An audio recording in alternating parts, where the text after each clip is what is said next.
I'm Dr Hilary Maddocks and I'm an associate with the University of Melbourne. I've been invited to talk about this very beautiful 15th century panel painting. This exquisite work of art was painted around 1450 in central Italy. It depicts the Virgin Mary with the Christ child on her lap, sitting on a tasseled cushion.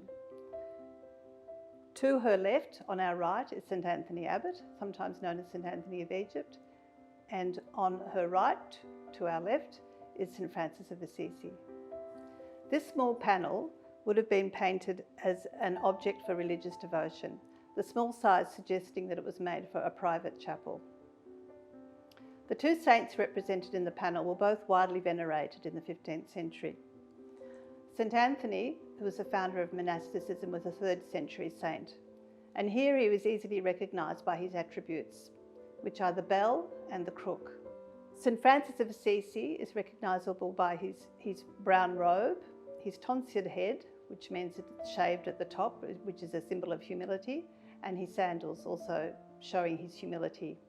He's also represented here with the stigmata, which are the wounds on his 2 feet, his hands and his side, in imitation of Christ on the cross.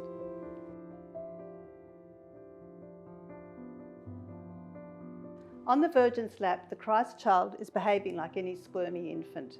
He's grasping his mother's belt in one hand and leaning over and grabbing onto the dangling belt of St Francis. The Christ child around his neck has a coral necklace, which in the Middle Ages was often worn by infants to ward off the evil spirit, but in this context it is also symbolic of the blood of the crucifixion and the Eucharist and the salvation of man. It has been an honour to look at this lovely work of art.